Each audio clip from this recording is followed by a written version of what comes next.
Baik, selamat pagi rekan semua. Eh, pada kemana nih? Yang daringnya juga cuma 27 dari 66 kapasitas mahasiswa. Ya sudah, kita mulai aja ya. Ini kalau apa namanya? Kalau di perkuliahan normal nih harusnya hari ini kita libur aja, soalnya kapasitas ininya mahasiswanya nggak banyak. Nah, apa namanya? Oh ya, yang hadir lihat tanggalnya aja. Ya coba ada yang fisika bukan? Oh ini kan apa nih? Area. Apa ini? Bukan ya. Oke, di perkuliahan hari Senin yang lalu kita udah membahas tentang ya, ini sambil dinyalain aja. Ininya kita matiin depannya.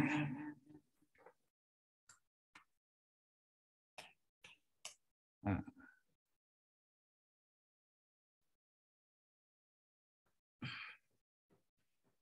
Membahas tentang bagaimana pengaruh dari teori relativitas khususnya Einstein itu ternyata menyebabkan ada perubahan dalam ini apa namanya, perubahan dalam pendefinisian apa itu panjang, apa itu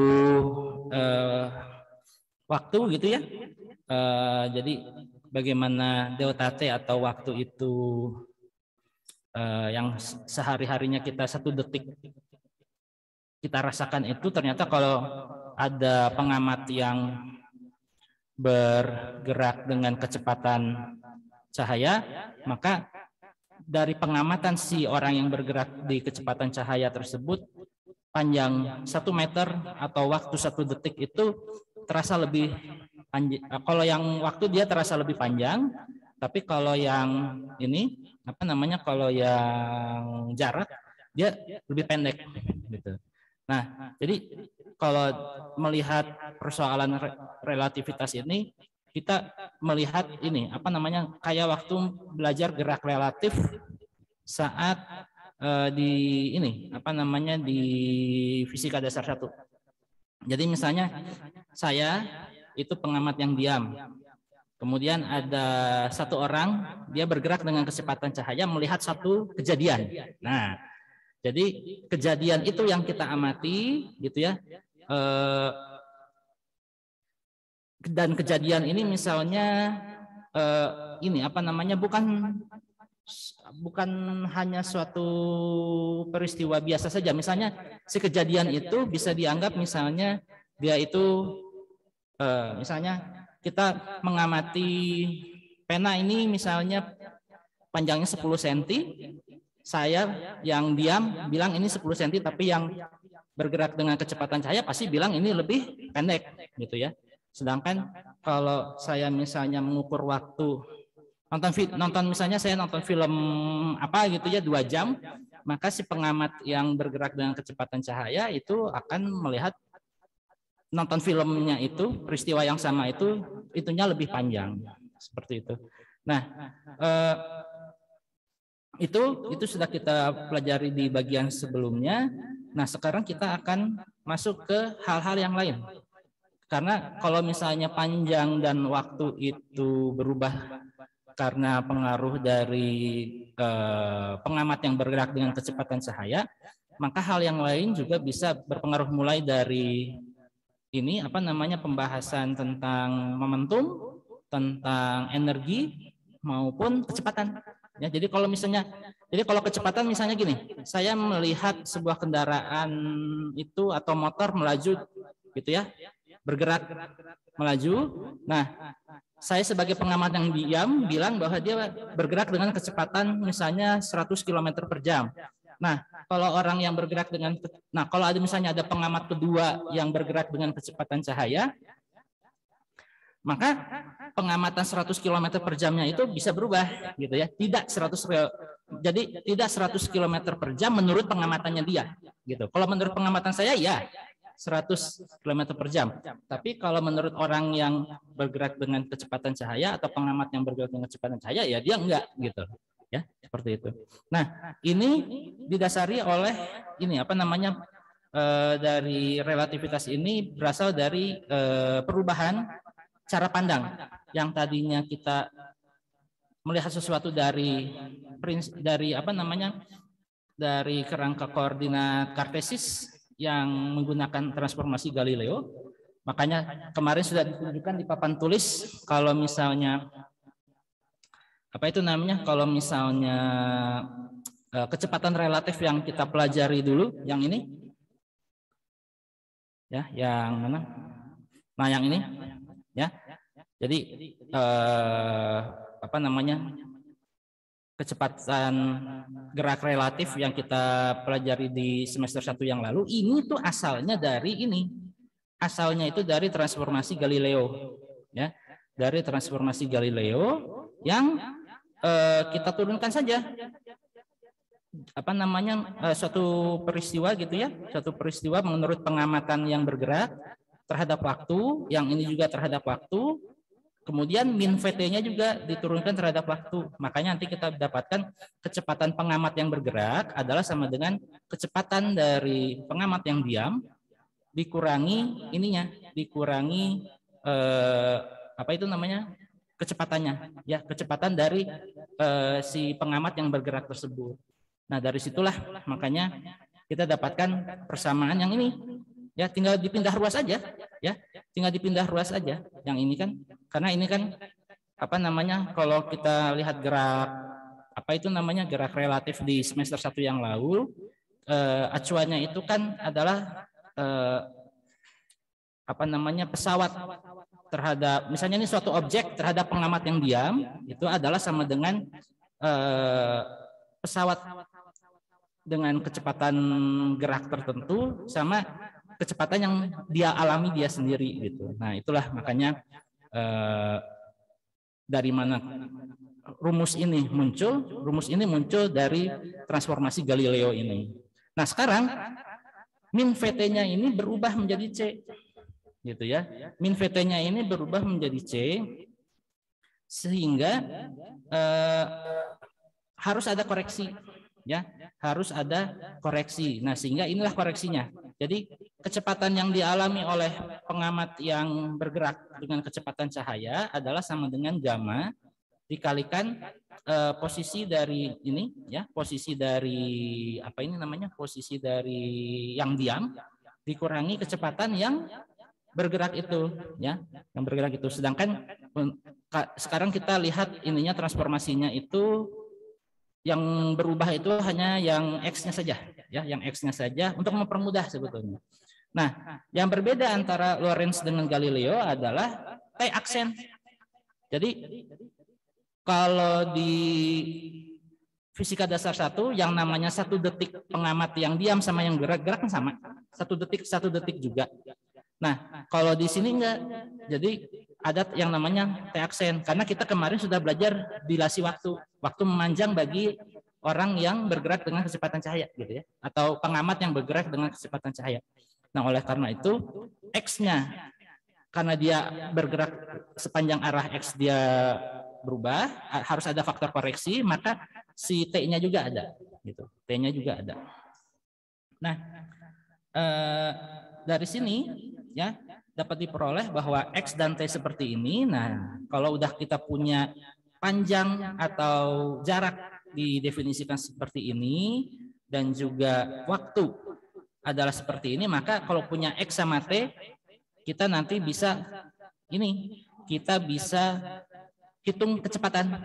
Jadi misalnya ini saya pengamat diam, terus Anda misalnya gerak gitu ya dengan kecepatan cahaya.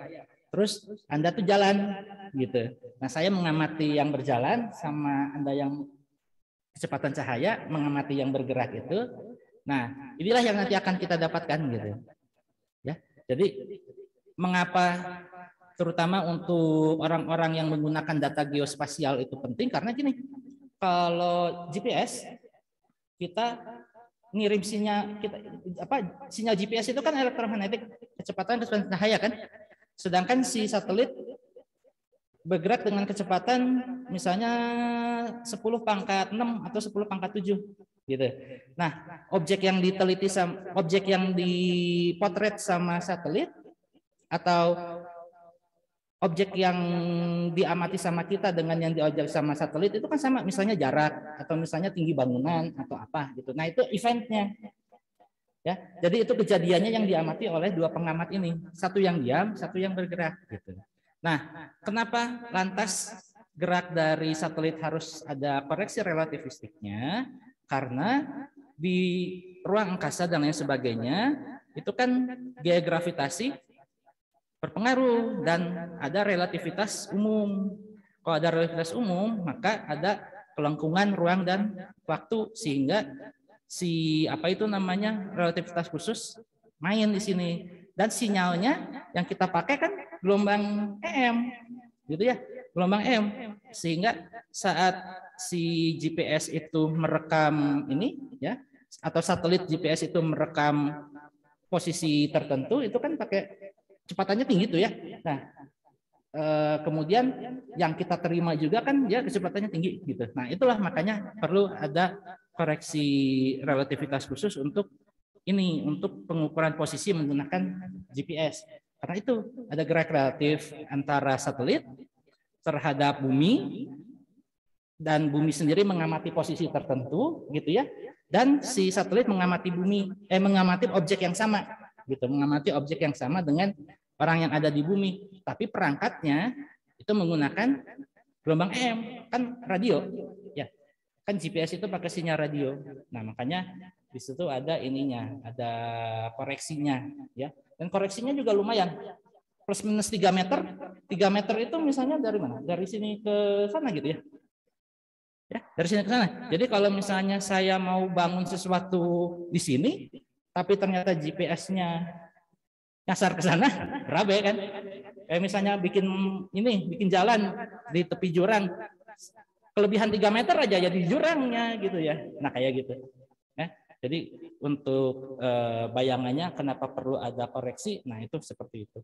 Bahkan sekarang kalau frekuensi dari gelombang radionya itu cukup tinggi, artinya kan resolusinya semakin baik. Jadi apa itu namanya, resolusi sampai order sentimeter mungkin sekarang sudah bisa didapat gitu ya.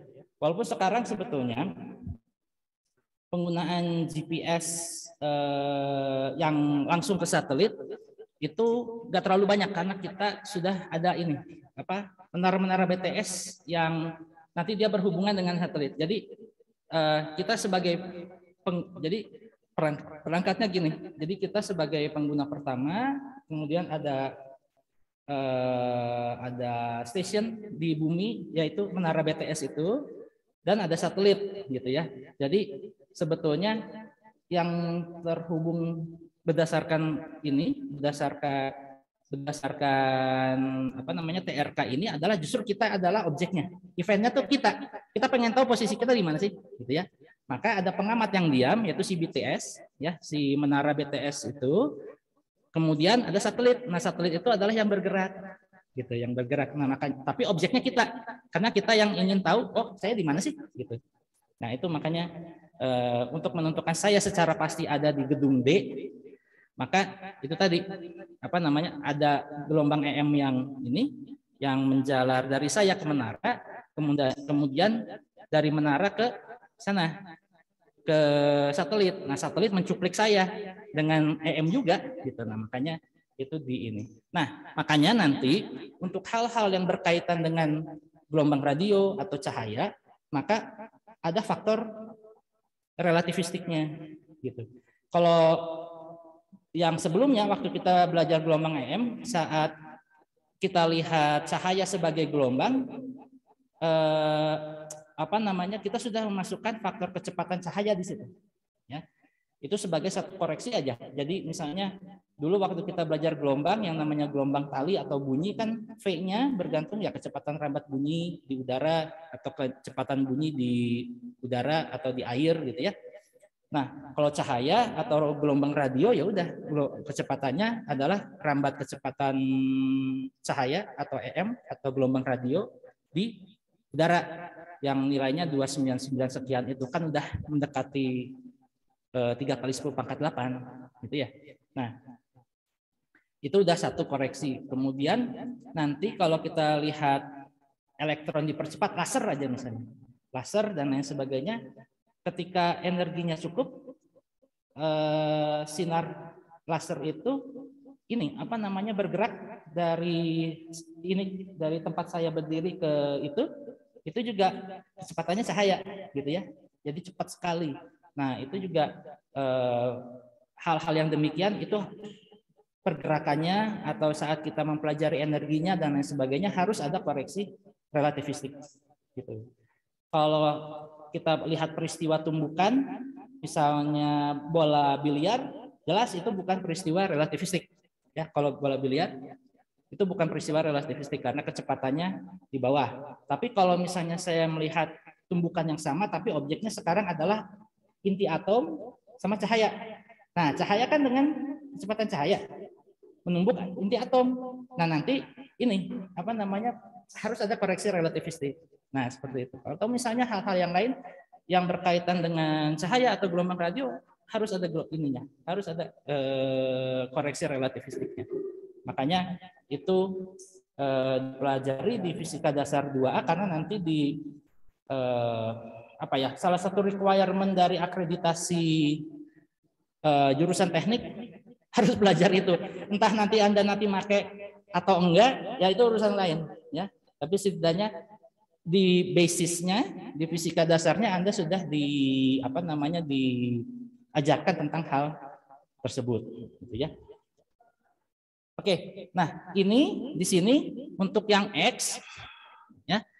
Jadi untuk perpindahan posisi ini sudah ada koreksi relativistiknya. Kemudian untuk waktu juga sudah ada koreksi relativistiknya ya. Nah, berarti kalau misalnya saya ingin nanti mencari sebuah kecepatan dari benda yang bergerak atau ada event yang bergerak. Jadi kalau misalnya saya lari gitu ya, terus saya punya aplikasi Strava atau apa gitu ya.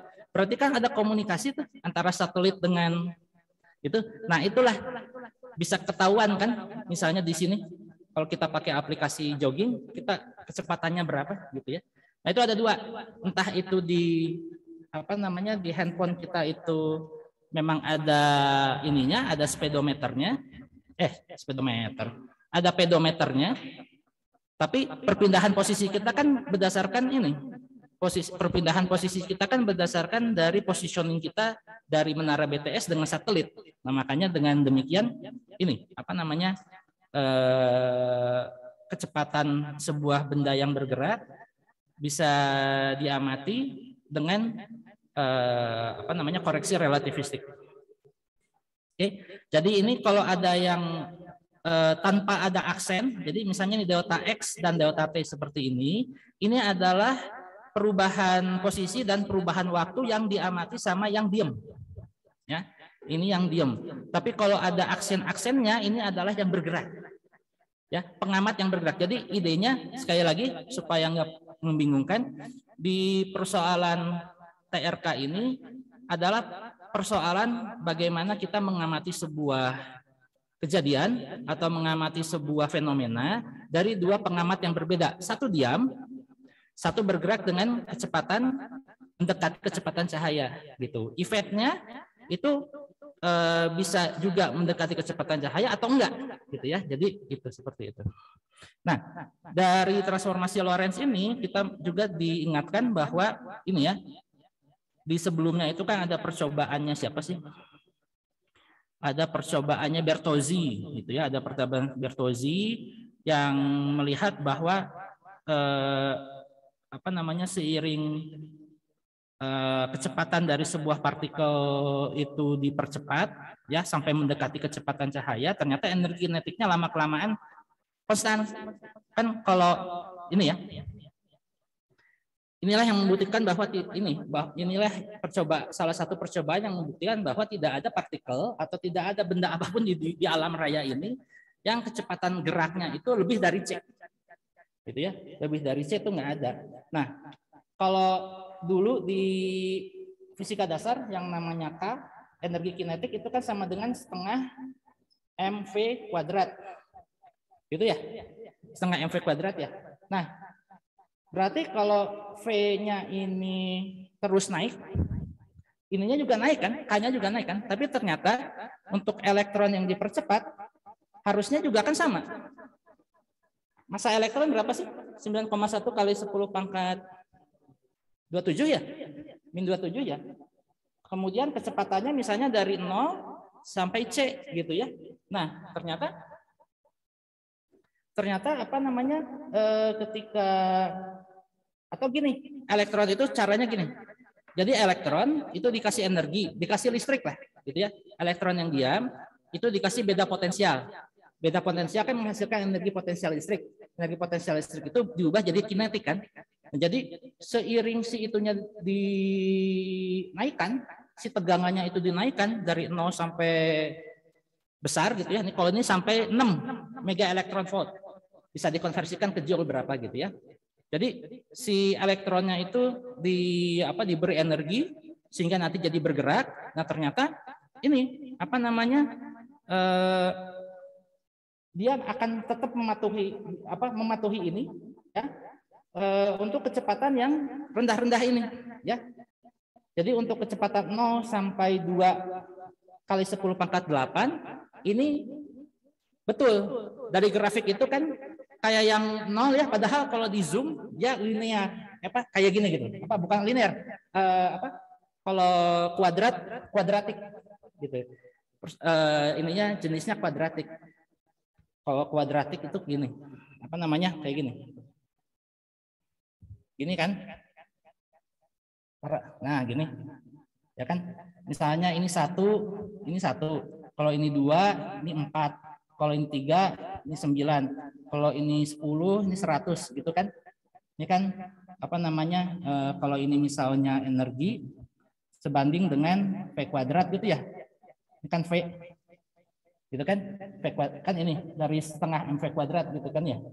Nah, itu tuh yang ininya, kurva yang ini. Kurva 0 sampai 2 tuh sebetulnya bentuknya gini. Ya, sebetulnya bentuknya gini. Tapi ternyata seiring si delta V-nya itu ditingkatkan ya dari 4 sampai 6 mega elektron volt dari 0 sampai 6 mega elektron volt, ternyata si kecepatan dari elektron itu stuck di nilai dekat 3 kali 10 pangkat 8 meter per detik. Artinya dia nggak bisa menembus barrier itu ya. Nah, dengan demikian maka muncul ini faktor koreksi ya. Faktor koreksi ini beta sama lambda ini ya. Beta sama lambda ini sehingga nanti didapatkan ya bentuknya kayak gini. Didapatkan bentuk kurva koreksinya atau faktor Lorentz disebutnya seperti ini. Makanya nanti untuk perumusan benda-benda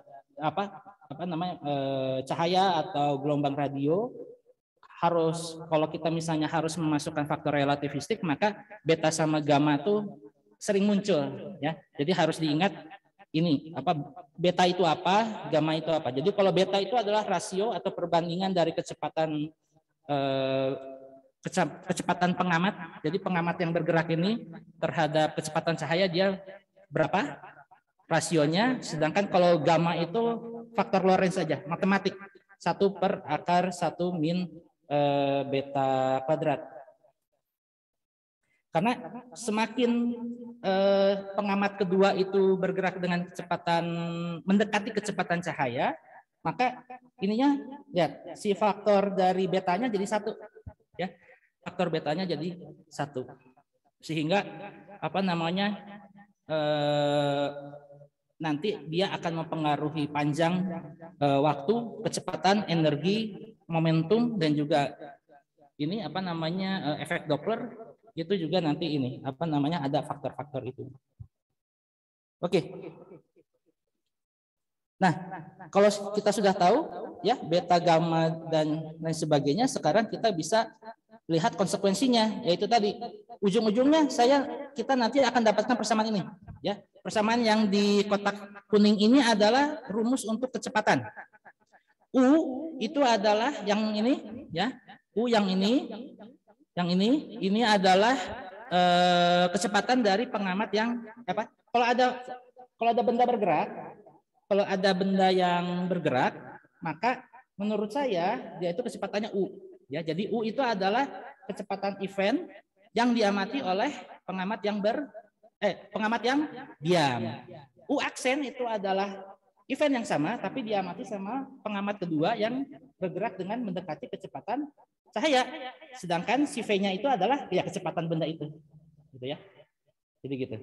Jadi dalam persoalan ini, nih ya, di sini ada ilustrasi juga, ya.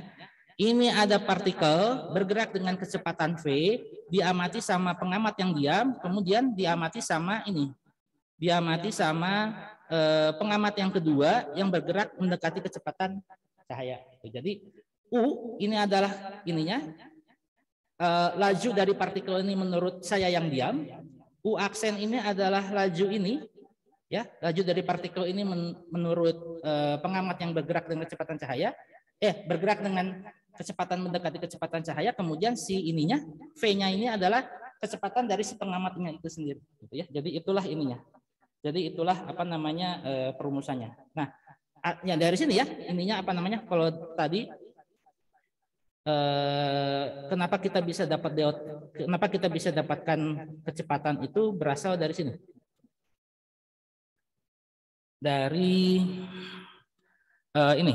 Jadi kalau posisi kemarin kita sudah lihat bagaimana koreksinya, ya, dari menggunakan transformasi Lorentz dan juga waktu, ya, seperti ini.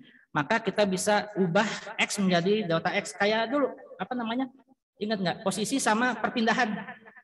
Ingat nggak dulu di mana fisika dasar 1 kan kita belajar posisi, ya kan, sama perpindahan yang ini loh. Kalau di LBD kita kan X sama dengan posisi awal ditambah V0T ditambah AT kuadrat. Ini kan posisi. Kalau perpindahan itu kan X min X0 kan. Ini posisi. Yang ini delta X. Delta X sama dengan X posisi akhir dikurangi posisi awal sama dengan V0T ditambah tengah kuadrat. Nah, ini juga sama.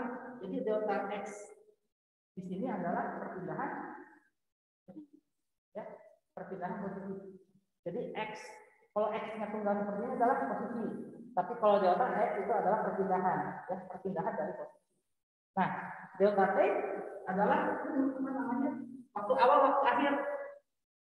Jadi ya, kita misalnya kalau kita pakai analoginya kita dasar 1, kita kan ini X final atau X2, ya, X2 sama dengan X0 ditambah P0 T2 ditambah tengah A T2 kuadrat.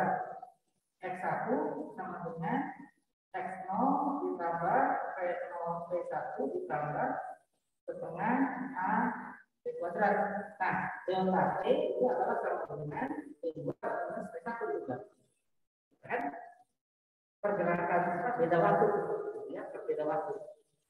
Nah, itulah makanya delta T dan delta X ini berasal dari situ, ya. Perpindahan posisi sama perubahan waktu, gitu ya. Perpindahan posisi sama perubahan waktu. Nah, perpindahan posisinya ini ada dua sudut pandang, yang bergerak sama yang pengamat yang bergerak mendekati kecepatan cahaya sama pengamat yang diam. Nah, yang X aksen ini adalah yang bergerak, yang X saja atau P saja ini adalah yang diam. Nah, karena itu dari ini kan kalau kecepatan atau ini dulu ketika fisika dasar kecepatan rata-rata, kecepatan rata-rata adalah sama dengan perpindahan posisi dibagi perpindahan waktu kan ya. Ya, ini makanya nanti dari delta X dibagi delta T sama delta X aksen dibagi delta T aksen, nanti kita akan dapatkan ini. Nanti kita akan dapatkan persamaan ini, ya. Jadi persamaan transformasi kecepatan relativistik. Ini tujuannya adalah untuk mengetahui kecepatan dari objek yang kita lihat, kecepatannya berapa. Gitu. Karena saya sebagai pengamat yang diam mengamati mobil bergerak. Kemudian ada misalnya pengamat yang kedua bergerak dengan sangat cepat mendekati kecepatan cahaya, maka dia mengamati mobil yang bergerak itu akan berbeda, ya, karena di pihak yang bergerak itu, pengamat yang bergerak itu selain waktu itu memanjang, dilasi, posisi dia terhadap ini juga kan memendek, gitu ya, karena kontraksi. Nah, oleh karena itu maka ada koreksi ini, ya. Jadi sekali lagi, kalau nanti ada persoalan yang terkait dengan pengamatan sebuah benda yang bergerak dengan kecepatan tertentu, maka U itu adalah kecepatan dari benda yang bergerak menurut pengamat yang diam. U aksen itu adalah kecepatan benda yang bergerak berdasarkan pengamat yang bergerak, ya, bergerak dengan kecepatan V. V-nya itu adalah kecepatan pengamat yang kedua. Kecepatan dari pengamat yang kedua. Kemudian, nah ini adalah faktor koreksinya dan lain sebagainya. Sehingga nanti kita dapatkan seperti ini. Oke. Nah, dengan demikian maka kalau ada ini, kita udah tahu ada persamaan koreksi kecepatan seperti ini, maka itu tadi bisa diaplikasikan untuk efek Doppler. Jadi efek Doppler yang digunakan adalah efek Doppler yang berbasis pada gelombang radio, cahaya, dan lain sebagainya. Kalau tidak salah di kuliah gelombang EM ya ada contoh soal kalau nggak salah. Di gelombang EM ada nggak ya?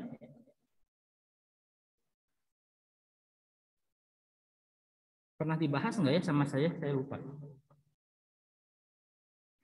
Ini sambil ini dibuka. Ya, ya.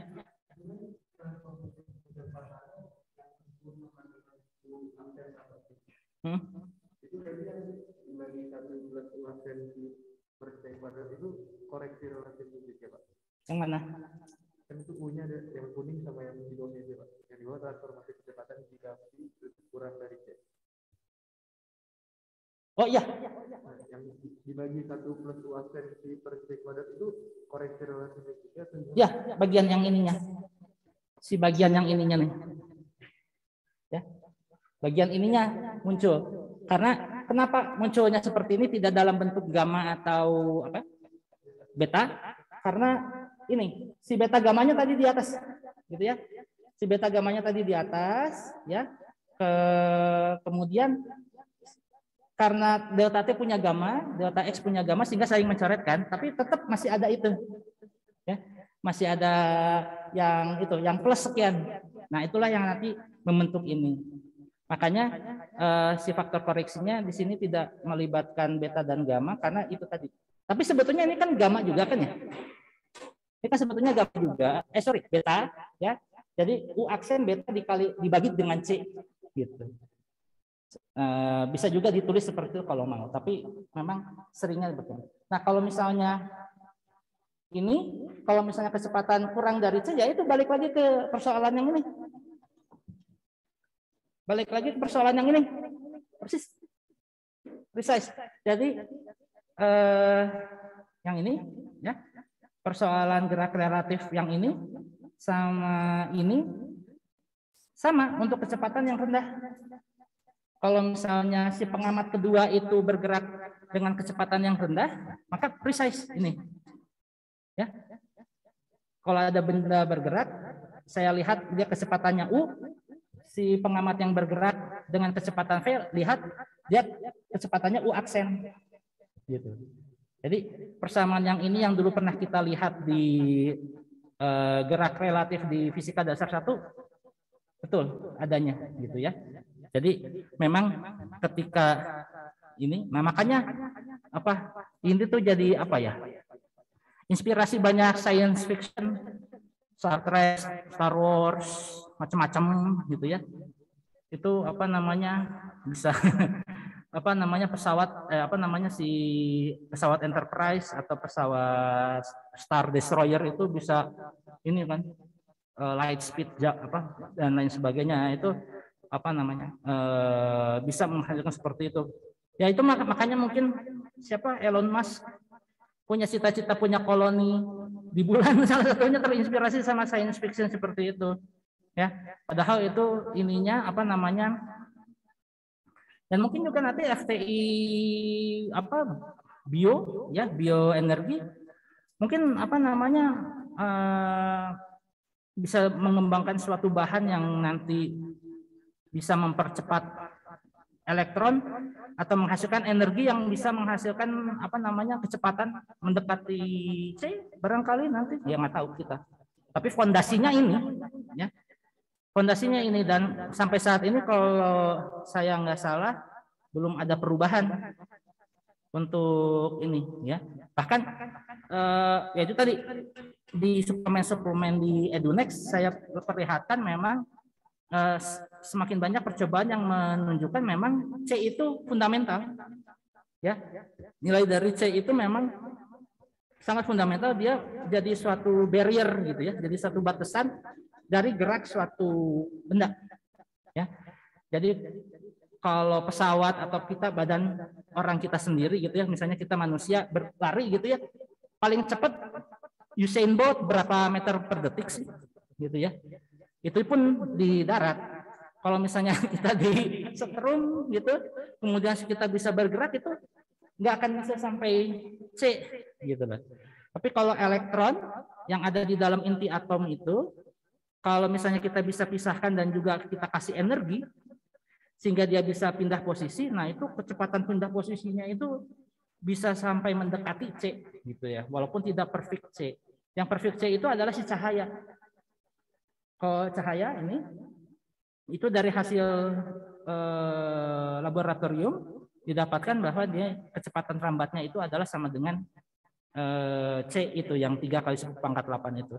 Ya kalau dari pengamatan sih memang 299, sekian tapi diinikan menjadi 3 kali 10 dan itu ya ini terbukti dari banyak percobaan dia tidak bisa melewati barrier C ini kayak gitu.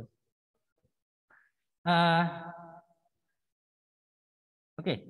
Oh tadi saya menunjukin apa ini efek Doppler ya kalau nggak salah di sini ada contohnya cuman saya lupa apakah memang ada atau jangan-jangan kehapus. Jangan-jangan. Nah, ini spektrum gelombang EM, ini ada radar gun and speed traps. Nah, ini efek Doppler menggunakan koreksi relativitas itu nanti dipakainya di contoh-contoh yang seperti ini. Jadi mirip-mirip dengan kita deteksi orang bergerak atau saya lari gitu ya. Saya lari menggunakan aplikasi jogging gitu ya, dideteksi sama satelit sama ini, itu mirip-mirip sama ini gitu ya. Jadi efek Doppler itu adalah perubahan frekuensi ya. Perubahan frekuensi yang dialami oleh cahaya. Kalau efek Doppler yang lalu itu kan saya misalnya mendekati Anda ya. Misalnya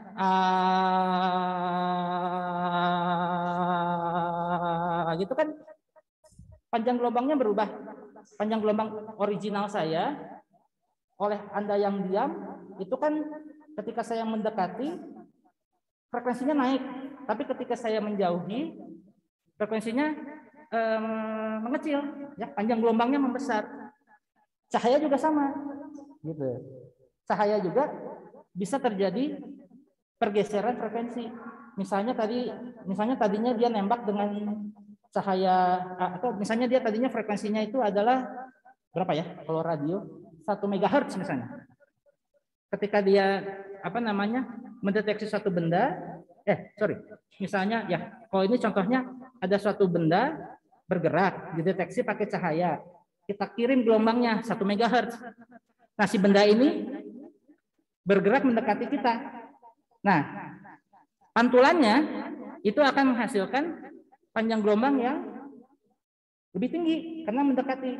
Nah, pada saat dia menjauh, panjang gelombangnya menjadi lebih besar gitu. Nah, itu ternyata di cahaya pun terjadi efek Doppler gitu. Makanya ini nanti akan dijadikan salah satu contoh di TRK seperti itu. Nah, kalau di persoalan gelombang EM, mungkin di sini ya faktor koreksinya ya dari sini nih. Ini kan beta nih, ya. Jadi ini misalnya contohnya mobil polisi diam, mendeteksi ada mobil warna merah Ferrari, gitu ya, atau Lamborghini dengan kecepatan tinggi, gitu. Dan biasanya kalau di mana luar negeri itu dideteksi kalau misalnya dia kecepatannya itu melebihi limit, maka dia bisa ditilang, gitu ya. Nah, untuk supaya tahu berapa kecepatan dari mobil yang merah ini, maka si polisi ini menembakkan radar gun, gitu. Apa namanya, gelombang radio, ya, gelombang radio dengan frekuensi 8 kali 10 pangkat 9 Hz. Kemudian nah ini dia pancarkan, kemudian nanti dari sini terpantul, gitu ya, terpantul. Nah, dengan demikian maka bisa dilihat bagaimana frekuensi dari Fs ini setelah terpantul dia memendek, membesar atau jauh. Artinya lambdanya itu memendek atau memanjang, gitu. Nah, biasanya kalau ada benda mendekati, dibunyi gitu ya, kita beranalogi dengan gelombang bunyi. Tadi saya mendekati Anda, di telinga Anda tuh suara saya yang frekuensinya sekian pasti terdengar dengan frekuensi yang lebih tinggi ketika mendekati, tapi ketika menjauhi menurun gitu. Nah, ini juga persoalannya sama, mirip-mirip dengan itu. Nah, ternyata nih ya, setelah dia itu ini ya, setelah dia itu dideteksi di sini ya menggunakan radar gun, perbedaan frekuensi antara yang dipancarkan sama yang dipantulkan itu adalah positif 2100 ya. Ya. Di sini ya, the wave from the gun reflect from the speeding car and return to the police car where on board equipment measures is frequency to be greater than the emitted wave. Jadi di sini si frekuensi yang si frekuensi yang diamati setelah pemantulan lebih besar 2100. Jadi lihat ordernya 8 kali 10 pangkat 9 ya, itu kalau ditulis adalah 8 0 0 0 0 0 0 segini ya, benar nggak frekuensinya? Frekuensi originalnya 8 kali 10 pangkat 9 Hertz. Ya, segini. Ya, 8 berapa nih? 8 miliar ya? 8 kali 9 ya. Nah, perubahan yang terjadi itu adalah hanya 2100. Artinya gelombang pantulnya adalah sama dengan 8.000.002.100 Hz. Nih. Jadi dengan mendeteksi adanya frekuensi yang naik, ya, frekuensi yang naik, nih, ya, ini bisa kita dapatkan berapa kecepatan dari mobil yang merah, gitu. Nah, caranya adalah seperti ini. Kita hitung dulu ini frekuensi yang diterima sama mobil target, ya. Jadi gelombang yang pertama kali diemisikan dari mobil polisi sampai ke mobil merah itu satu langkah. Kemudian yang dipantul yaitu yang ini, ya.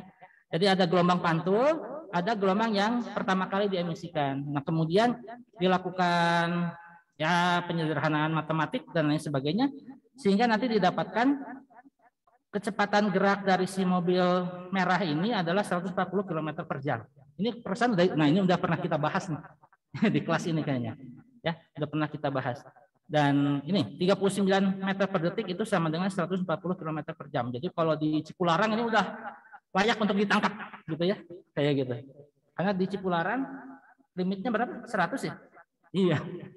Kayak gitu. Nah, inilah makanya salah satu cara untuk mendeteksi ini adalah menggunakan efek Doppler untuk gelombang EM. Nah, di sini juga ada faktor koreksi ininya. Faktor koreksi relativistiknya. Di materi kuliah ini ada, tapi dia itu ini ya. Jadi ada faktor koreksi ini ya. Tapi ini ya, sebentar. Tapi ini memang ditulisnya ini menggunakan panjang gelombang. Kalau Anda misalnya mau ubah ini ke frekuensi itu ya sedikit banyak mirip-mirip sama ini. Sama yang ini. Ini yang ini. Coba aja. Misalnya kan ini apa? Lambda. Atau ini saya hapus aja.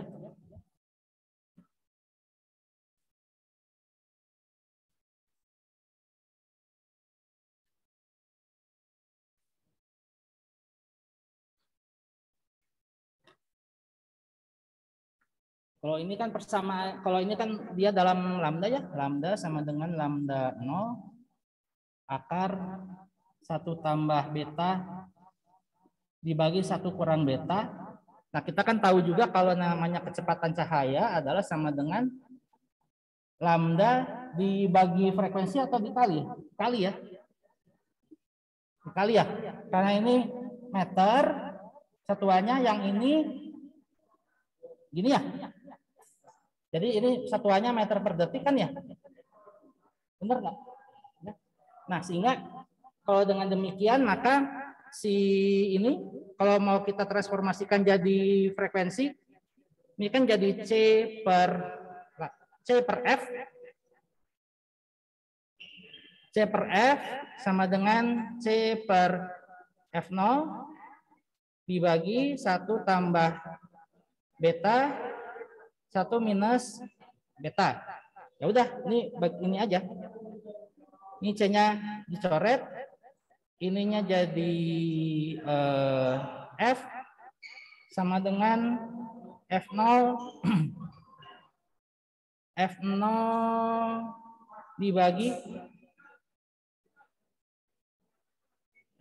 dibagi akar 1 tambah lambda per 1 min lambda. Gitu ya. Nah, kenapa dia bisa jadi seperti ini? Kenapa dia bisa menjadi seperti ini? Yang persamaan yang ini? Ini dari sini.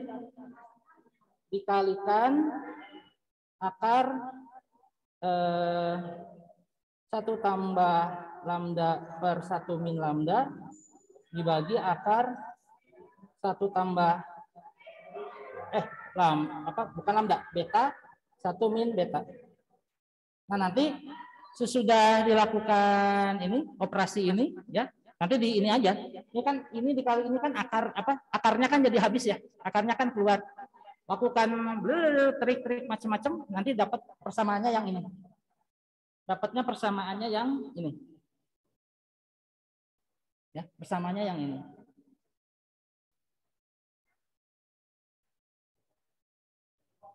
Ya, nanti ini persamaannya menjadi F0 dikalikan 1 ditambah P dibagi C. Jadi atau sama dengan F0 1 tambah beta. Ya, kayak gitu.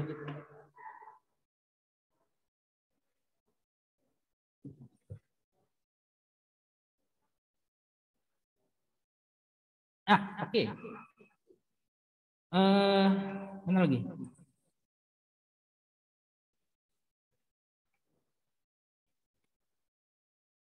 Ya, jadi ini ya ininya bisa juga nanti seperti ini ya. Oh, ini juga udah di ini. Ini udah juga di ini sebentar. ini proper frekuensi, ini sebentar, ini proper frekuensi. Sebentar.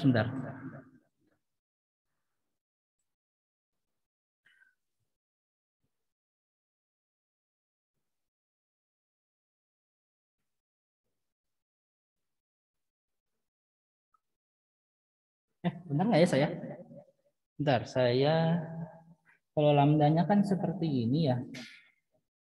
Lambdanya itu kan, coba tadi di buku yang Halida Resnick, ini kan kayak gini. Ini berarti lambda itu adalah C dibagi F. Jadi kalau misalnya ini, maka yang, oh ya, betul, minusnya naik ke atas seperti itu. Karena ini kan nanti kalau udah apa namanya, karena nanti ini kalau nggak salah ini kan jadi kayak gini. Kalau di ini kan F sama dengan F0 dikali akar 1 tambah beta dibagi 1 kurang beta dibagi apa ini, kalau ini kan jadi gini, ini 1 ditambah beta terus dikali 1 min beta gitu ya. Makanya nanti dia, bentar, sehingga nanti kalau misalnya nanti diinikan lagi, kalau misalnya nanti diutak-atik lagi, nanti hasilnya di kayak itu ya kayak gitulah. Makanya nanti ininya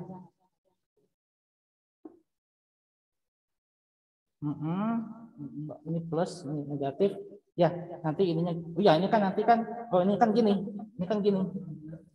iya ini kan gini, nah ini kan gini, 1 tambah ini ya kan, nah nanti ini dapat ini F0 ya, F0 akar 1 min beta dibagi 1 tambah beta.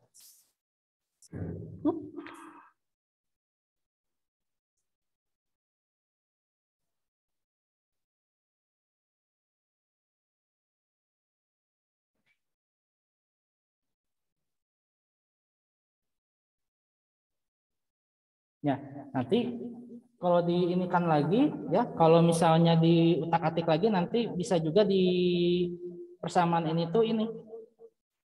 Jadi bisa jadi kayak gini. Ya, bisa jadi kayak gini. Atau ini saya ininya kebalik ya. Ini justru saya ininya kebalik. Bentar. Si F originalnya itu yang adalah oh iya, tapi benar kok, sumbernya ini. Sumbernya itu. Cuman ini saya apa namanya? Ya ini tiba gimana caranya ini jadi rasional gitu ya? Gimana jadinya nanti ini jadi rasional sehingga nanti bisa termodifikasi menjadi seperti ini untuk, karena yang ini sama yang ini ya, persamaan yang ada di spektrum gelombang EM, di kuliah gelombang EM, sama yang efek Doppler relativistik, yang ini harusnya nggak jauh beda gitu ya, harusnya tidak apa namanya, tidak menghasilkan perbedaan yang terlalu signifikan seperti itu. Nah, untuk kecepatan yang kurang dari C, maka magnitude dari Doppler wavelength. Oh ini sudah ada diberikan ininya persamaannya. Tadi yang 2100 Hz itu ya, kan bisa diterjemahkan menjadi perubahan lambda ya, delta lambda. Nah ini mengukur delta lambdanya bisa diaproksimasikan, nanti dia menjadi seperti ini. Ini misalnya panjang gelombang yang awal ya, contoh kasus yang ini misalnya 8 kali 10 pangkat 9 nanti dijadikan lambda ya, dijadikan panjang gelombang yang awal ya. Kemudian ini delta lambdanya ya, ini delta lambdanya, sehingga nanti si V-nya bisa ketahuan gitu ya. V-nya bisa ketahuan. Nanti bisa dikomparasikan aja nih, misalnya 2100 2100 Hz dibagi 8 kali 10 pangkat 9 Hz dikali C, ya, itu sama nggak hasilnya dengan V? V-nya ini adalah yang itu apa namanya? V-nya ini adalah V yang didapatkan di sini. Nih, 39 meter per detik. Coba aja nanti, ya, nanti dicoba aja. Tapi ini persamaannya ini ya, sama ini mirip-mirip ya. Ini kan ininya nih, ini kan deltanya nih ya. Ini kan deltanya. Ya, ini deltanya, ini originalnya dikali C gitu ya. Kayak gitu. Kenapa? 2 karena ke sana ke sini ya gitu. Ya. Jadi ini mungkin ini faktor 2, ada 2 ini karena si gelombangnya untuk contoh kasus yang mobil polisi ini dia merambat dari mobil polisi ke objek, dari objek mantul lagi gitu. Nah, tapi kalau yang ini yang di slide kuliah ini kayaknya satu arah aja. Ini kayaknya satu arah sehingga nanti ini kayaknya perlu ada faktor 2-nya nanti. Cuma saya belum saya belum mengulik ya, belum ngulik faktor 2-nya itu jadi pembagi atau pengali gitu ya. Seperti itu. Oke. Ya, ini untuk efek Doppler-nya. Kita lanjutkan sebentar. Efek Doppler relativistik, ya ini bisa di dalam persoalan astronomi konsep efek Doppler ini mendasari analisis tentang kecepatan sumber radiasi EM. Oh iya, jadi kalau misalnya Anda melihat ini apa namanya melihat citra satelit dari galaksi, ya. Menggunakan gelombang radio, jadi apa ya namanya ya, image of the universe, misalnya image of the universe, ya, ini yang and stars misalnya itu ya, ya, yang ini ya, gambar-gambar yang ini kan ada cahaya ya dari ini. Nah ini tuh bukan dari potret, nggak akan kelihatan dari bumi dipotret gitu ya pakai SLR atau apa nggak akan dapat. Ini dari teleradio. Jadi dari apa teleskop tapi pakai gelombang radio. Teleskop itu kan sebuah benda optik yang digunakan untuk melihat yang jauh-jauh ya.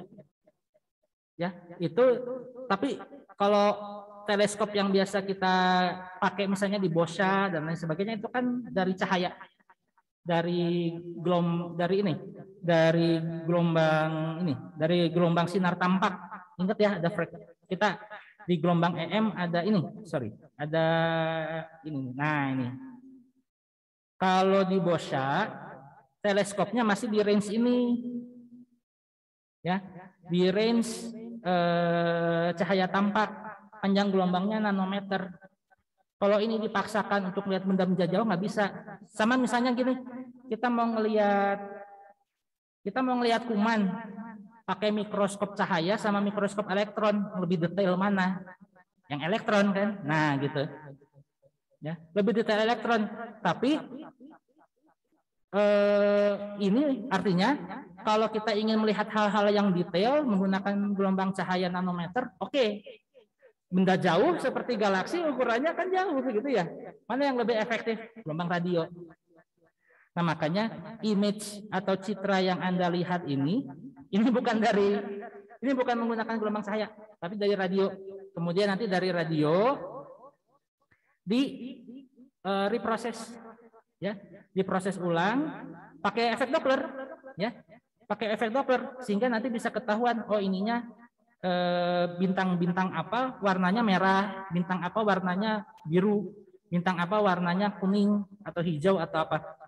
Karena itu bagi orang astronomi penting. Kalau gelombang yang merah artinya gerak relatif dari si bintang itu menjauhi karena frekuensinya makin panjang gelombangnya makin panjang, frekuensinya makin tinggi, maka dia kebalik ya. Kalau dia biru, maka si bintangnya ini gerak relatifnya menjauhi bumi atau menjauhi dari pusat alam semesta. Tapi kalau merah berarti kan ya, kalau Kalau yang merah itu kan panjang gelombangnya ini ya, apa namanya? Apa saya kebalik ya? Saya kebalik kali ya. Ini kalau merah berarti kan dia frekuensinya rendah, panjang gelombangnya tinggi. Artinya dia menjauhi, menjauhi dari kita. Tapi kalau misalnya biru justru gerakan relatifnya seperti yang mendekati kita gitu, seperti yang mendekati kita atau searah lah dengan kita gitu. Nah, tapi ini tuh image-nya, citranya itu bukan dari cahaya tampak, karena susah untuk mendapatkan apa namanya image ini, ya. Untuk mendapatkan citra ini menggunakan gelombang cahaya dari ini aja itu lama sekali. Nah, sehingga digunakan aktif imaging. Kita pancarkan gelombang radio ke sana. Nah, gelombang radio yang terpantul atau gelombang radio yang dihasilkan sama si ini, sama si bintang ini sendiri nanti diolah, diproses sehingga nanti bisa menjadi warna-warnanya menjadi seperti ini. Gitu ya. Nah, ini tuh bukan dari cahaya tampak, tapi ini tuh dari gelombang radio, ya, dari gelombang radio. Dan bukan kartun ya. Bukan kartun, apa namanya? Karena ada beberapa orang yang skeptis bahwa ini tuh foto rekayasa, gitu ya, kata yang ini, apa bahwa ini tuh foto rekayasa aja, akal-akalan dan lain sebagainya. Enggak, ini tuh dari observasi menggunakan gelombang radio, tapi nanti ketika dia itu di outputnya ditampilkan, itu si gelombang radionya itu pergeseran itu, ya si pergeseran itu nanti ini apa namanya? Nanti ketahuan bahwa si bintang apa dia menjauhi kita atau mendekati kita. Jadi kalau yang mendekati itu dia cenderung biru, kalau yang menjauhi dia cenderung merah. Seperti itu. Oke, 9:08 kita istirahat dulu sebelum nanti kita masuk ke energi, ya. Sampai kita nanti masuk ke itu. Gimana kita nanti akan dapat persamaan Einstein yang terkenal itu, E sama dengan mc².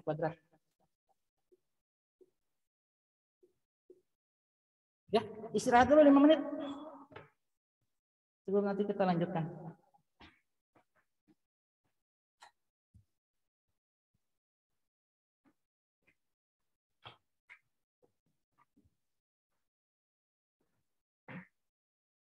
Resume recording. Oke, tadi kita udah lihat bagaimana efek Doppler untuk apa namanya relativitas. Bentar, ini kok ada ini. Di pembahasan utama TRK tadi kita udah lihat kalau efek Doppler itu bagaimana. Nah, ini. Jadi si ininya, oke, jadi ini kenapa apa itu namanya? Kenapa ada persamaan? Jadi persamaan ininya, ya, apa itu namanya persamaan utamanya? Yang ini itu adalah hasil aproksimasi ternyata. Yang ini, ya. Nih, persamaan yang Fp sama dengan Fs dikali 1 ditambah V dibagi C, ini adalah aproksimasi. Karena tadi di slide kuliah yang ini, ya, yang ini adalah aproksimasi, ya, untuk efek Doppler yang si ininya pengamatnya seperti ini. Posisi pengamat P dan D-nya seperti ini, sedangkan si S-nya bergeraknya seperti ini. Jadi apa namanya ke sini gitu, dia nyamping ke sebelah sini gitu. Makanya nanti didapatkan ininya seperti ini, apa namanya faktor koreksinya semikian. Karena yang aslinya kan kayak gini, yang aslinya ini seperti ini, ya. Ini bisa ditulis ulang menjadi ini, bisa ditulis ulang tadi menjadi ini, ya. Ditulis ulang menjadi seperti ini, tapi kalau misalnya kita aproksimasikan bahwa si bendanya itu kita posisinya di sini tapi dia itu bergeraknya ke sini gitu ya, maka nanti bisa disederhanakan ya menjadi ini ya. Jadi persamaan yang ini nih. Untuk gerak dengan laju rendah di mana betanya itu adalah lebih kurang dari 1, maka bagian akar dapat diekspansikan dalam deret pangkat sehingga muncul ini, ya, sehingga muncul persamaan ini kan jadi 1 min V per C ya. Nah, jadi itu, jadi persoalannya kayak gitu. V min C atau apa? Kalau ini harusnya frekuensinya seperti itu ya. Minus tapi ya di sini ya. Coba dari sini menjadi seperti ini. Oke, itu untuk efek Doppler. Nah, kalau misal, nah ini sekarang karena tadi kita udah lihat bagaimana kecepatan, udah kita ketahui ya delta X per delta T relatif fisiknya seperti apa. Maka kalau kita kalikan dia dengan massa, maka kita bisa hitung berapa momentumnya, gitu ya. Nah, sehingga dengan demikian momentum di relativistik nanti akan menjadi seperti ini, ya.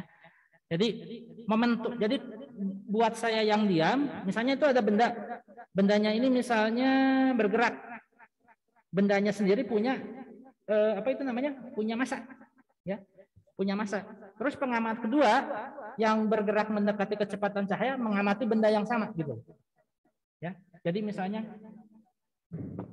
saya diam di sini, terus ada pengamat kedua bergerak dengan kecepatan mendekati kecepatan cahaya melihat satu event yang sama, yaitu misalnya tadi ada mobil bergerak dengan kecepatan rendah misalnya, ya, bergerak dengan kecepatan rendah. Nah, saya melihat dia, momentumnya itu mv seperti biasa, ya. Momentumnya itu adalah m dikali v. Tapi bagi dia yang bergerak dengan kecepatan mendekati kecepatan cahaya, mengamati benda yang bergerak itu, momentumnya itu adalah gamma dikali m dikalikan dengan v, ya, itu faktor koreksinya. Nah, kemudian, nah energi, nah kalau energi dari mana itu muncul? Nah, dari sini. Kalau di energi relativistik, ketika kita lihat sebuah benda itu ini bergerak, gitu ya, maka dia akan punya energi diam sama energi total. Jadi kalau misalnya elektron tadi misalnya dipercepat, ya, elektron misalnya diberi tegangan tinggi, gitu ya, sehingga energinya banyak sehingga nanti bergerak, gitu. Nah, dia itu dihitung energi diamnya dulu, ya.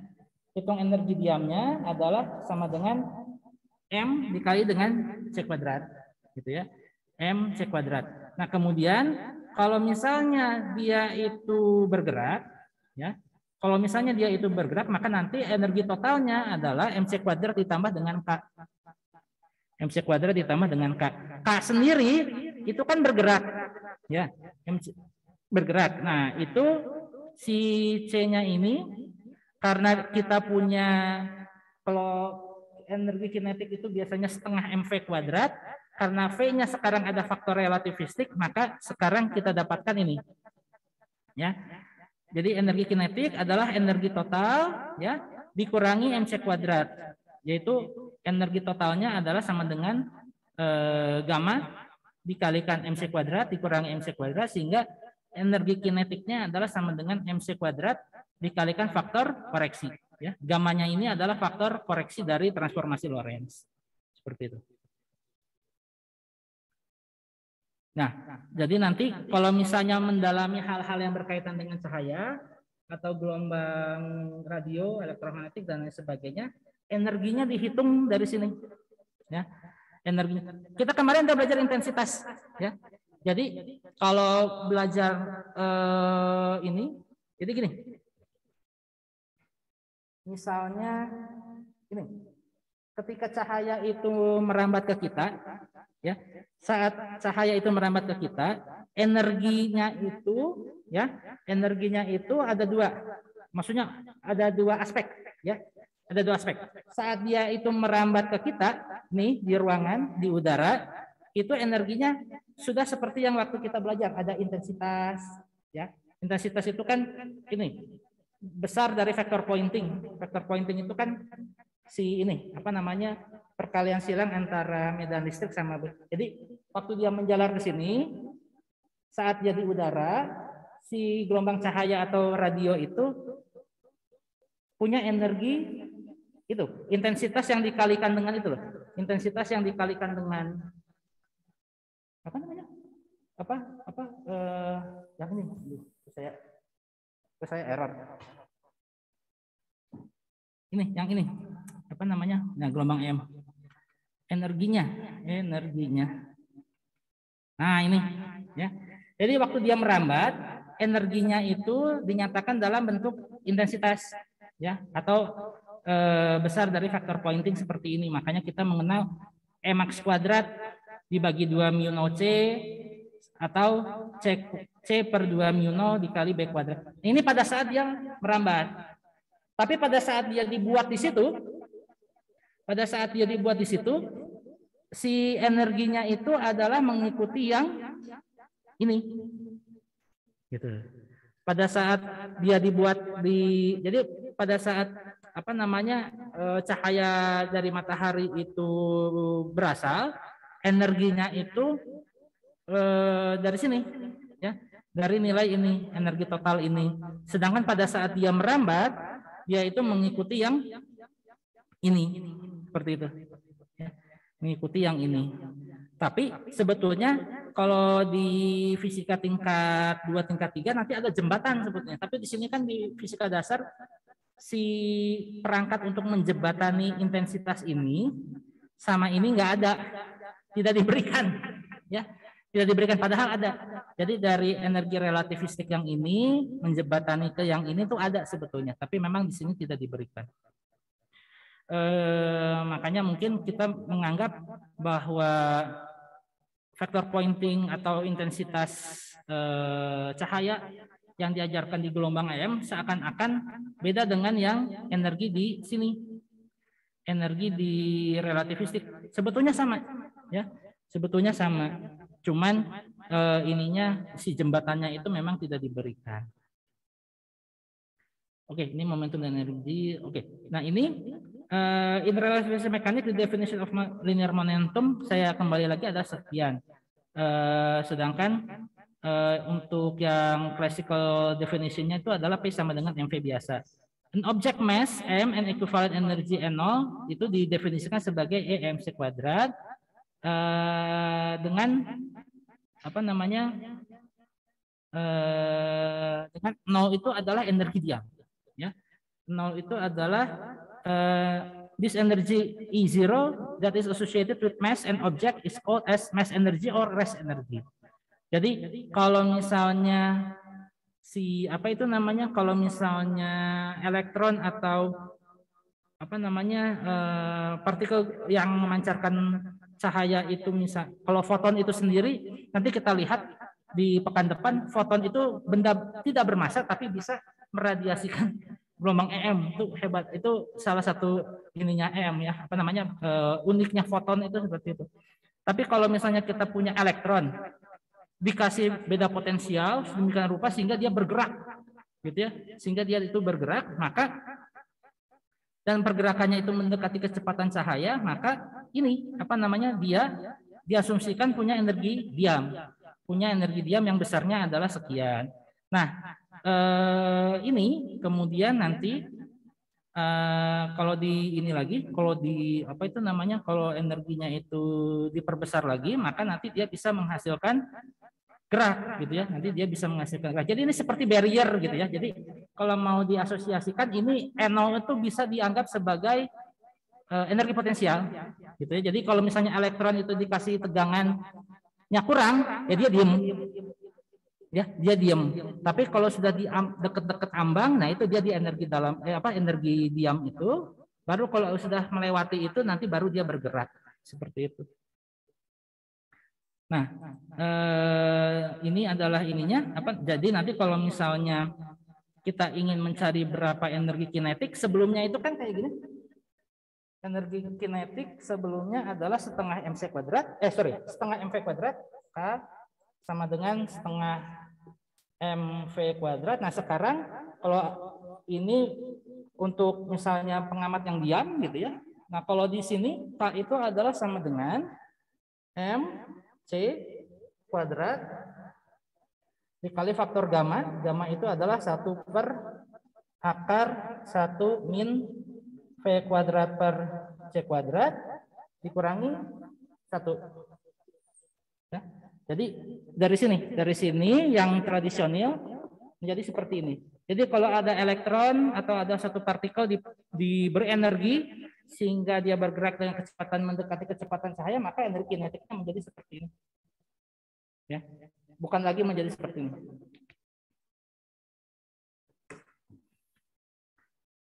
Nah, sehingga nanti kalau misalnya kita kaitkan momentum dengan energi kinetik, dulu waktu tumbukan pernah belajar ini ya, P kuadrat sama dengan 2km.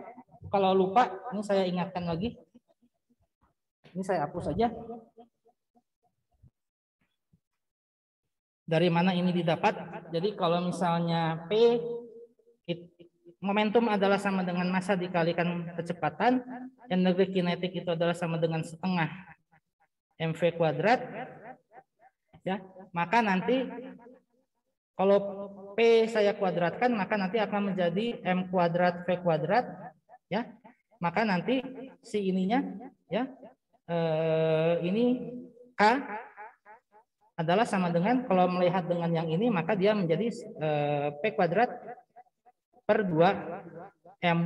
Ya, ini sama dengan ini M kuadrat V kuadrat dibagi 2M. Ya, sama dengan setengah MV kuadrat. Gitu ya. Nah, jadi relasi antara momentum dengan energi kinetik kan jelas. Kita udah belajar itu waktu belajar tumbukan bola biliar, tumbukan elektron dengan partikel dan lain sebagainya. Itu loh waktu kita belajar penting sempurna dan lain sebagainya kan itu loh. Kan ada syarat itu namanya? Syarat tumbukan elastik sempurna. Energinya kekal, momentumnya kekal ya. Nah, kan dari situ ya. Nah, makanya kalau nanti misalnya elektron dipercepat dengan mendekati kecepatan cahaya menumbuk inti atom, maka nanti si momentum dari elektron itu harus ada faktor koreksinya, ya. Nah, makanya di sini ada faktor koreksinya dengan ini dengan seperti ini. Jadi PC kuadrat sama dengan K kuadrat ditambah ini 2K MC kuadrat sehingga nanti diperoleh ini.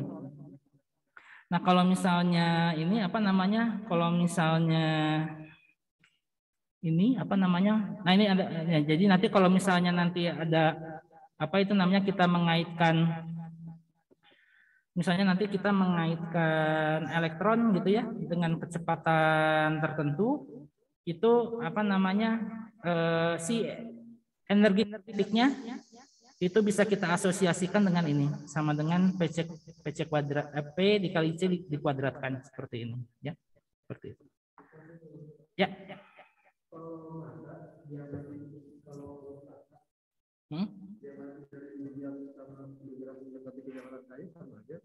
Gimana? Kalau masa buat masa diamati dari diam sama kecepatan cahaya itu sama. Kalau di TRK dia tidak berubah. Nah, kalau di TRK dia tidak berubah, tapi kalau di teori relativitas umum itu beda cerita. Ya, itu beda cerita. Tapi ini saya karena bukan ahlinya di fisika teoritik nggak bisa begitu menjelaskan di relativitas itu nanti si massa itu bisa berkurang atau enggak, karena gini, kan kita mengenal yang namanya nanti tuh ada black hole, white hole, wormhole dan lain sebagainya. Nah, itu objek-objek di mana nanti ada satu ketika densitasnya itu makin besar gitu ya. Ada juga yang densitasnya itu melemah, tapi itu karena saya awam, saya nggak bisa ngejelasin lebih lanjut dari itu. Tapi kalau di TRK, di teori relativitas khusus, massa tidak berubah. Tapi kalau di TRU bisa jadi dia berubah. Tapi harusnya sih kalau saya boleh so tahu ya, kalau saya boleh so tahu seharusnya yang namanya massa karena ini karena energi itu adalah MC kuadrat, maka dulu saat alam semesta ini dulu terbentuk, itu kan dari suatu material yang densitasnya sangat tinggi. Nah, artinya kalau dia kalau misalnya kita tahu volumenya, kita bisa hitung berapa masanya. Nah, masa dulu saat alam semesta ini terbentuk sampai dengan masa saat ini harusnya sama. Harusnya ya, ini saya tahu aja. Ya, tapi nanti kalau misalnya udah bicara tentang wormhole atau white hole atau black hole mungkin beda. Tapi karena saya bukan ahlinya di situ, mungkin ini apa namanya si entitas dari masanya itu dia bisa berubah dan lain sebagainya. Karena yang satu, kalau black hole itu adalah sebuah benda yang densitasnya sangat tinggi, artinya masanya itu sangat besar gitu ya, sangat besar sehingga gaya gravitasi F sama dengan G M besar M kecil dibagi R. Kalau M-nya besar kan berarti F-nya besar. Gaya tariknya besar. Ya berarti kita kan tertarik gitu ya. Tertarik. Jadi gini, kalau ini agak keluar sedikit. Ini misalnya matahari. Ini misalnya bumi. Ya. Kan ini kan ada F sama dengan M kecil M G M besar M kecil dibagi R. Nah, benda-benda yang ada di sekelilingnya ini kan ini apa namanya dipengaruhi sama ini.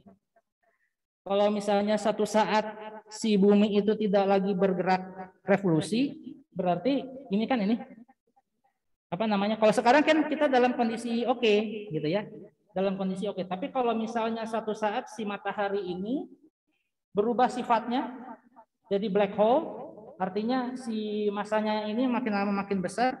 Dengan ini misalnya dia kan ini, kalau di ruang angkasa kan ada meteor, ada apa dan lain sebagainya yang menumbuk si matahari kan masanya membesar misalnya.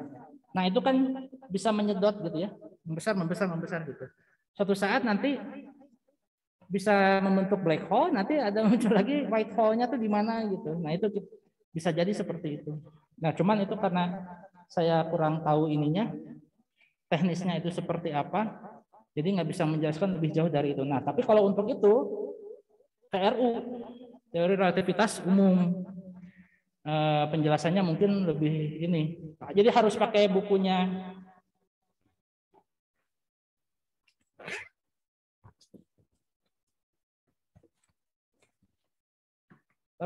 Harus lihat bukunya ini, yang Stephen Hawking ini. Nggak tahu di bab berapa, mungkin ada di sini. Tentang white hole dan black hole itu. Atau di bukunya ini deGrasse Tyson yang ini yang apa namanya yang fisikawan juga dia astrofisikawan yang suka ada di itu National Geographic, ada bukunya juga, mungkin dia ada penjelasan yang lebih enak untuk untuk orang yang awam tuh seperti saya dengan Anda. Kalau saya kan fisikanya fisika bumi, nggak ke teoretik, nggak ke astro gitu ya. Jadi pasti bisa dibilang awam bagi orang yang menggeluti di astrofisika. Apalagi Anda misalnya nanti engineer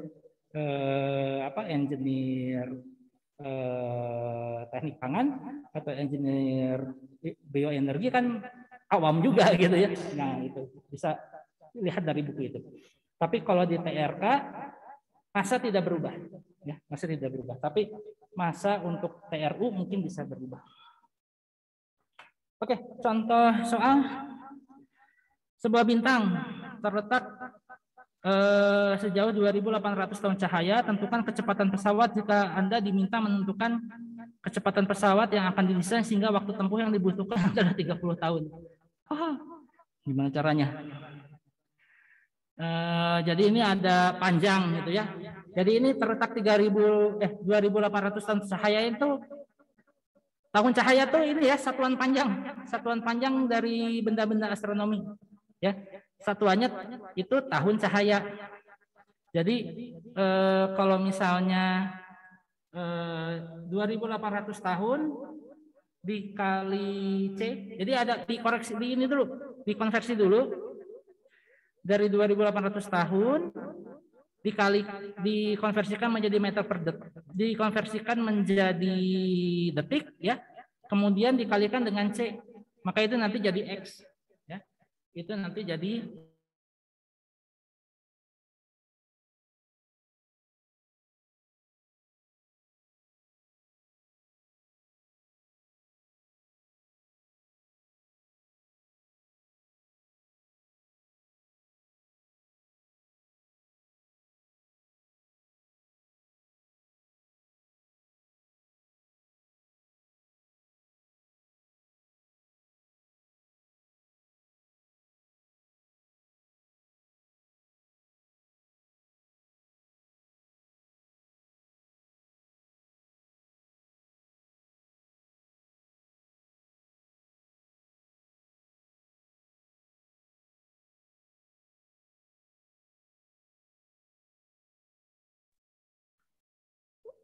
oke, maaf, ini kayaknya yang di mana?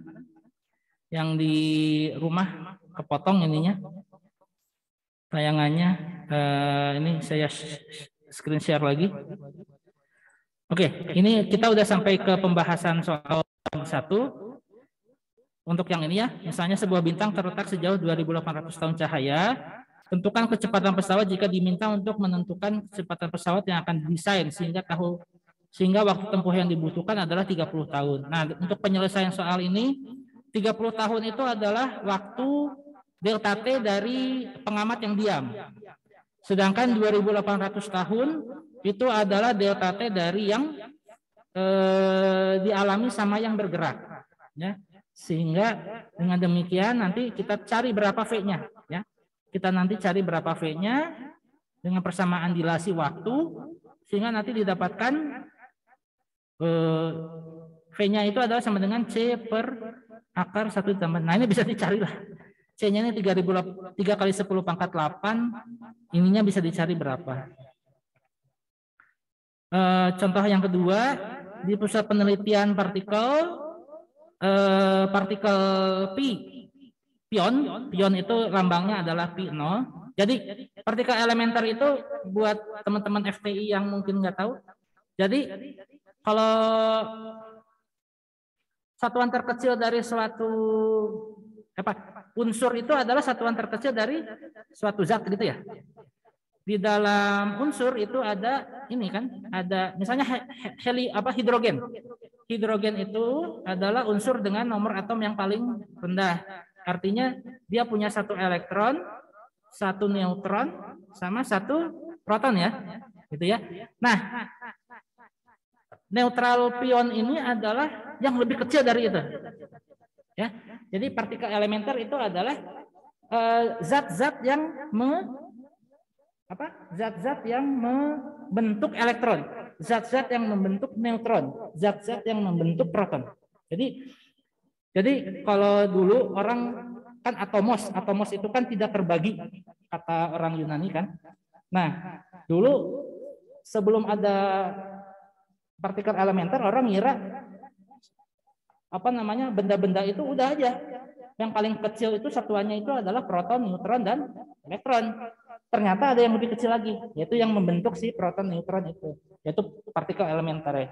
Salah satunya adalah pion ini, adalah pion yang netral. Karena ada juga pion yang positif, ada yang negatif, gitu ya. Tapi ini yang netral, makanya disebutnya P0. Nah ini di sini netral pion ini bergerak dengan laju mendekati kecepatan cahaya sampai 99,975%. Ya, tidak 100%, hanya 99,97%. Nah, ini kalau misalnya Anda lihat di hitung PRK gitu ya. Bisa dihitung sih sebesarnya 99,97% itu berapanya gitu ya. Jadi ini misalnya ini ya. Ini tadi kecepatannya itu adalah 99 ya, 99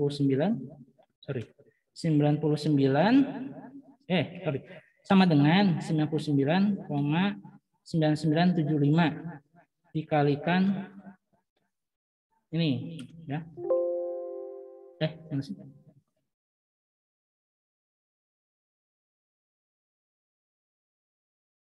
Oh, ya ini apa namanya? Oh, ada versi ini ya.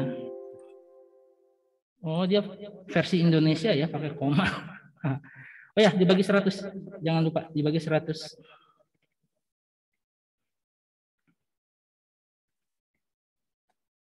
Bismillah. Nah ya, jadi kecepatannya 29.999 2.500 gitu ya, si pion ini. Nah ini apa tadi ceritanya?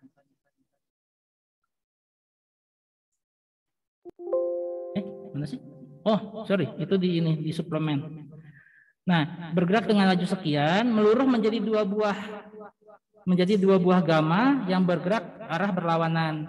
Karena gamma adalah cahaya, maka laju dari kedua cahaya tersebut adalah C. Tentukan laju dari kedua gamma menurut pengamat yang diam terhadap kejadian pelurahan tersebut. Nah ini apa namanya laju kan ya, laju dari kedua gamma, yang satu ke kanan, yang satu ke kiri. Kemudian, nah ini cara menghitungnya seperti ini. Ini untuk yang bergerak searah dengan gerak partikel pion, sedangkan yang ini berlawanan. Nanti ininya sama dengan C gitu ya. Contoh ketiga, ini misalnya sebuah bintang bergerak menjauhi bumi dengan kecepatan 0,2 C. Nah ini bisa dihitung 0,2 C. Oh ininya gini ya, 0,2 C jadi gini, 0,2. Oh 0,2 berarti 2 ya.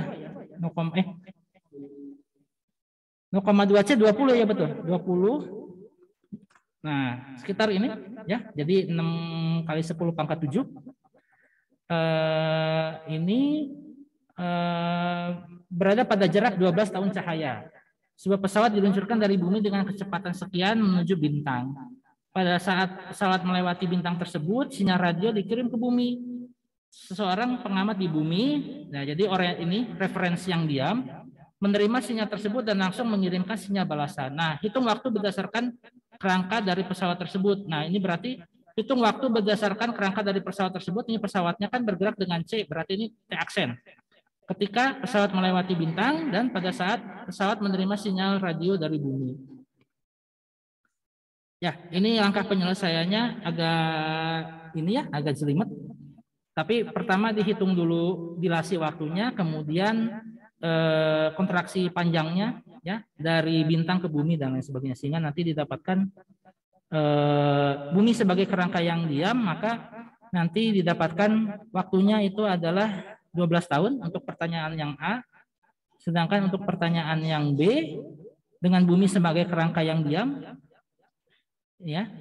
Jadi yang B itu adalah waktu saat pesawat menerima sinyal radio dari bumi itu nanti adalah sama dengan 108 tahun ya. Jadi